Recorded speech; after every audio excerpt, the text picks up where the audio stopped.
The invitation arrived on New Year's Eve, tucked beneath the peeling paint of my apartment door. I wasn't expecting it. My evening plans consisted of cheap wine and a movie marathon to distract from the monotony of the holiday. The envelope was elegant, golden ink curling over black parchment like frozen fire. There was no address, no signature, only a message that sent an inexplicable chill through me. You are cordially invited to the masquerade of beginnings. Midnight awaits. Beneath the words was a hastily scrawled map leading to a place I didn't recognize, a clearing deep in the woods on the outskirts of town. I should have ignored it. The rational part of me whispered warnings about strangers, about dangerous games. But the loneliness had its own voice, one louder and more insistent, urging me to step into something different, something alive. By the time the sun had dipped below the horizon, I was driving down a narrow, snow-dusted road. Fog clung to the trees like webs, blurring the boundaries of the world. The map's directions took me deeper into the forest, to a hidden path where my headlights struggled against the growing darkness. When I arrived, the car's clock read 11:03 p.m., its red numbers glaring like a countdown. The clearing was barely visible through the dense mist, but the faint glow of golden lanterns guided my way. They lined a path that led to a decaying mansion, its silhouette sharp against the night. The structure exuded age and abandonment, its windows gaping like empty sockets. Yet inside, light flickered, a soft, inviting warmth. Music drifted through the air, faint but persistent, a melody that wrapped itself around my thoughts. A butler, pale as bone and silent as the grave, greeted me at the door. He handed me a mask, black velvet trimmed with silver, and gestured for me to enter without a word. My footsteps echoed as I stepped into the grand ballroom, a space both magnificent and unnerving. The chandeliers hung low, their light muted by layers of grime, yet the room was filled with revelers, their laughter and conversation a disjointed murmur that rose and fell like waves. Each guest was masked, their faces obscured, their identities hidden. Yet something about their movements unsettled me. Their gestures were too fluid, too synchronized, as if guided by an unseen conductor. When one laughed, others followed, their voices a harmony that lacked authenticity. I accepted a glass of champagne from a silver tray offered by another silent servant, the bubbles rising in golden swirls. Midnight crept closer, the music shifting to a slower, darker rhythm. Someone brushed past me, a woman in a crimson gown, her mask adorned with feathers that shivered as though alive. Her whispered words clung to me like smoke. "Raise your glass at the stroke, but do not drink." Before I could ask what she meant, she was gone, her figure dissolving into the crowd. My unease deepened. I looked at the champagne in my hand, the liquid gleaming under the chandelier's fractured light. It seemed thicker than it should have been, its surface swirling in hypnotic patterns. The clock above the grand fireplace began to chime. 12 strikes for midnight. The room hushed, the revelers turning as one toward the sound. The host stepped forward then, a figure in a gilded mask and tailcoat, their presence commanding. They raised a glass high, their voice reverberating through the stillness. "To new beginnings." The crowd mirrored the motion, their glasses lifted, their eyes, what I could see of them, glinting unnaturally. My hand shook as I joined the toast, my heart pounding with a fear I couldn't explain. As the 12th chime rang, I saw the first glass slip from a hand. It shattered against the floor, the champagne spreading like molten gold. Then another, and another. The revelers began to vanish, one by one, their figures disintegrating into faint trails of light that spiraled into the remaining glasses. I dropped mine instinctively, the shatter echoing like a gunshot. The gilded host turned toward me, their mask tilting in a way that felt deliberate. They extended a hand, empty and expectant, as the final chime faded into silence. I didn't take their hand. Instead, I stumbled back, nearly tripping over the shards of glass at my feet. The host stood motionless, their arms still outstretched, their mask gleaming faintly in the fractured light. Around me, the ballroom was eerily silent now, stripped of its false revelry. The revelers, no, the things that had pretended to be them, were gone. All that remained were their glasses, upright and pristine, though I could have sworn I'd heard them shatter moments before. "Where did they go?" I whispered, my voice barely audible in the oppressive quiet. No answer came. The host lowered their hand, their body stiff and mechanical, before they turned away, fading into the shadows of the ballroom.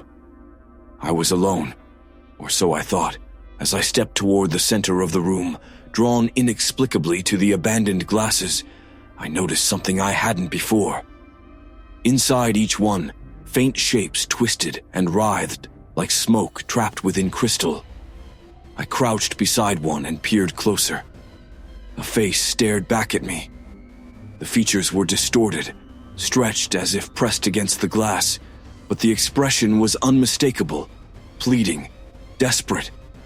The face moved, its mouth forming words I couldn't hear, its eyes darting as if searching for escape. I recoiled, nearly falling onto the jagged remains of my own discarded glass. The room pulsed. At first, I thought it was the faint echo of the music, but the rhythm was irregular, wrong. It was coming from the glasses themselves. A low hum, almost like a heartbeat, thrummed through the air, growing louder with each passing second. "Help!" The whisper came from behind me, soft and disjointed, the syllables blending into the hum. I spun around, but there was no one there. The glasses began to shift, their surfaces glowing faintly with an unnatural light. They slid across the tables, moving toward the center of the ballroom in unison, forming a perfect circle. My breath caught as the hum deepened, transforming into a cacophony of whispers, some frantic, others almost melodic. The voices overlapped, creating a dissonance that set my teeth on edge. I backed away, my eyes darting toward the ballroom doors. They were shut, the golden lanterns outside extinguished. The only light came from the circle of glasses, their glow casting twisted shadows onto the walls. The faces within the glass turned toward me as one, their mouths open wide in silent screams. And then the largest glass in the center began to rise. The massive glass hovered above the circle, spinning slowly in midair. Its surface gleamed, reflecting warped versions of the ballroom's dim light and the swirling darkness around me. The whispers grew louder, coalescing into a single echoing voice that resonated deep in my chest. "Join us," it said, the words layered, shifting between tones, pleading, commanding, mocking. "No!" I stumbled backward, my voice shaking as I shouted into the oppressive air. My own scream felt small, swallowed by the heavy atmosphere that pressed against my skin like damp cloth. I turned toward the ballroom doors, but when I ran, they seemed farther away with each step, retreating into the shadows. The golden glow of the lanterns flickered, revealing glimpses of faces, gaunt and spectral, their eyes hollow as they stared from the edges of the room. The floor beneath me pulsed like a heartbeat, and my legs felt heavy, sluggish, as if wading through water. My hands reached for the doors, but before my fingers could touch the cold brass handles, a force slammed into me from behind. I hit the ground hard, the impact knocking the air from my lungs. When I looked up, the ballroom was different. The chandeliers above were extinguished, their crystals glinting faintly with the light of the glowing glasses below. The walls seemed farther apart, stretching and curving unnaturally, as though the room itself were alive. The hovering glass in the center had grown larger, and the faces trapped within its surface writhed more violently. Their mouths moved, forming words I couldn't hear, but felt, a vibration that rattled in my chest and tightened around my heart. The gilded host stepped forward from the shadows, their movements unnervingly fluid, almost like flowing water. They didn't speak, but the air around them darkened, the glow of the glasses dimming as they approached. My breath came in shallow gasps as I scrambled backward, the floor icy beneath my hands. "What do you want from me?" I shouted, my voice breaking. The host's head tilted, the mask gleaming faintly as they raised a hand. With a flick of their wrist, the glasses began to tremble. One by one, they lifted into the air, their movements synchronized like a macabre ballet. The hum intensified, a deep resonance that grew painful, filling my ears and chest with an unbearable pressure. "You took the toast," the voice whispered, its layered tones swirling around me. "But you did not drink. You denied the covenant." "I didn't know," I cried, the edges of my vision blurring.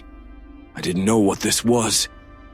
The host stepped closer, their mask inches from my face. Behind the gilded surface, I glimpsed something moving, a flicker of something dark and shifting, like smoke trapped in a glass jar. "Now, you must take their place." The glasses shot toward me, encircling my body in a tight spiral. Their glow burned brighter, and I could see the faces inside more clearly, men and women, their features twisted with agony. Their mouths stretched wider, screaming silently as the glasses pressed closer, their surfaces cold against my skin. "No!" I thrashed against the invisible force holding me, my hands clawing at the air. My eyes locked onto the largest glass, still hovering at the room's center. Inside, a single face stared out at me. It was mine. For a moment, I couldn't breathe. My own reflection stared back from within the glass, but it wasn't just a reflection. It moved on its own, its expression twisted in fear and despair. My doppelganger's eyes glowed faintly, like embers in the dark, and its mouth opened wide in a silent scream that I felt reverberate through my chest. "No," I whispered, shaking my head. "This isn't real. This can't be real." But the faces in the other glasses began to change, their features merging and shifting until they all resembled me. Hundreds of versions of myself stared out from the encircling glasses, their expressions a grotesque mockery of my own fear. The host remained still, their head tilting slightly as if observing my torment with detached curiosity. The air around me thickened, and I felt an unbearable weight pressing down on my chest. The glasses pressed closer, their surfaces vibrating as the hum deepened into a bone-rattling growl. Desperation clawed at me, and I lashed out, my fist connecting with the nearest glass. It shattered instantly, the sound echoing like a gunshot in the cavernous room. For a brief moment, the glow dimmed, and the whispers faltered.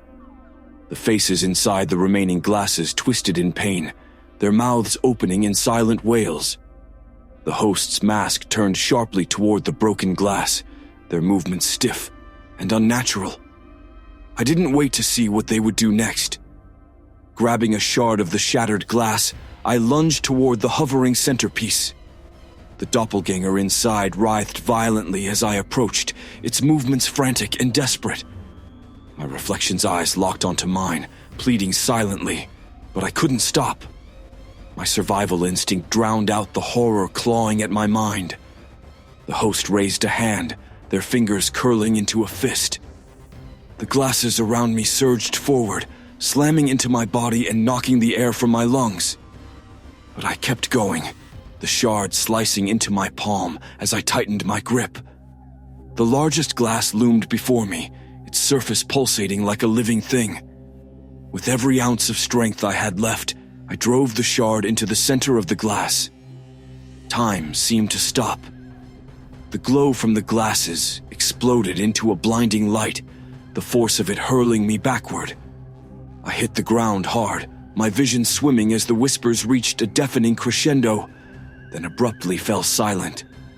When I opened my eyes, the ballroom was empty, The glasses were gone, their shards scattered like glittering stars across the floor. The host had vanished, their gilded mask lying cracked and forgotten at the room's center. I stumbled to my feet, the air thick with the acrid smell of burnt champagne. My reflection was gone from the shards, replaced by nothing but empty glass. Yet I couldn't shake the feeling that something still lingered, watching from the edges of the darkness. The doors creaked open behind me, revealing the misty woods beyond. I stepped through them without looking back, the silence of the ballroom pressing heavily on my shoulders. But as I reached the clearing, a faint sound followed me, a soft clink of glass, like a toast raised in the distance. The woods were silent as I staggered through the mist, my breath sharp and shallow. The taste of iron clung to my tongue, the cut on my palm still bleeding faintly. The golden lanterns lining the path flickered weakly, their once inviting glow dim and erratic. With each step, I felt the weight of the ballroom pressing against me, as though its memory had attached itself to my skin. Yet the sound followed. Faint at first, like the chime of distant bells carried on a phantom wind. I froze, straining to listen. There it was again, the unmistakable clink of champagne glasses meeting in a toast. It rose and fell, a soft mockery of celebration, distant yet persistent. My chest tightened as I glanced over my shoulder. The trees loomed like specters, their skeletal branches arching toward me, but there was nothing there. Still, the sound grew louder, layered now with faint whispers, fragmented words carried on a breeze that smelled faintly of champagne and smoke. You denied their place, unfinished. Return.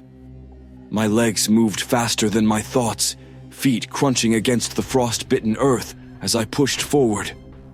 The mist thickened, swallowing the trees, the path, and my own shallow breaths. The forest around me shifted with a dreamlike quality, the air heavier, colder with each step. My pulse quickened, and I broke into a run, ignoring the sharp branches clawing at my arms. Then I saw it.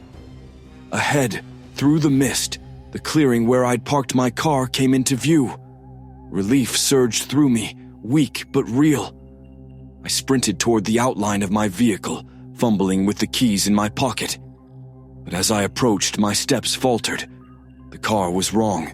It was coated in a thin, glimmering frost that shimmered faintly under the moonlight. The windows were fogged, the surface etched with patterns that looked like faces. I blinked, stepping closer. They were faces. Dozens of them, stretched and distorted, their mouths open in silent screams, their eyes hollow sockets that seemed to watch me as I moved. My hand hesitated over the door handle, trembling. The whispers were louder now, overlapping in a cacophony of voices that rattled through my skull. Somewhere behind me, the chime of a single bell rang out, its tone low and resonant, vibrating in my chest like a heartbeat. No, I muttered, yanking the door open and sliding into the driver's seat. The engine groaned as I turned the key, each sputter a cruel imitation of life. Come on! Come on! Finally, the car roared to life, and I gripped the wheel with bloodied fingers, ignoring the faces pressed against the windows as I hit the gas. The tires screeched against the frozen ground, and I sped down the narrow path, the headlights barely piercing the fog. But the forest didn't end. The road twisted unnaturally, looping back on itself, the same gnarled trees passing me again and again. My foot pressed harder on the accelerator, but the mist only grew thicker, the woods more tangled. And always, the sound followed. The soft clink of glasses, the whispers wrapping around me like a noose. In the rearview mirror, the faces from the car windows stared back, their hollow eyes filling the glass. I wrenched the wheel in panic, sending the car skidding to a stop. I stumbled out, the engine still running as I collapsed onto the ground. The chime of the bell rang out again, louder this time, impossibly close. My breath fogged the air as I scrambled to my feet, spinning in every direction. The mist shifted, parting like a curtain. The ballroom was there, standing where the forest had been. Its windows were dark now, the golden lanterns extinguished, but the doorway stood open, framed by shadows that seemed to breathe. "No," I whispered, shaking my head. "You're gone. You're gone."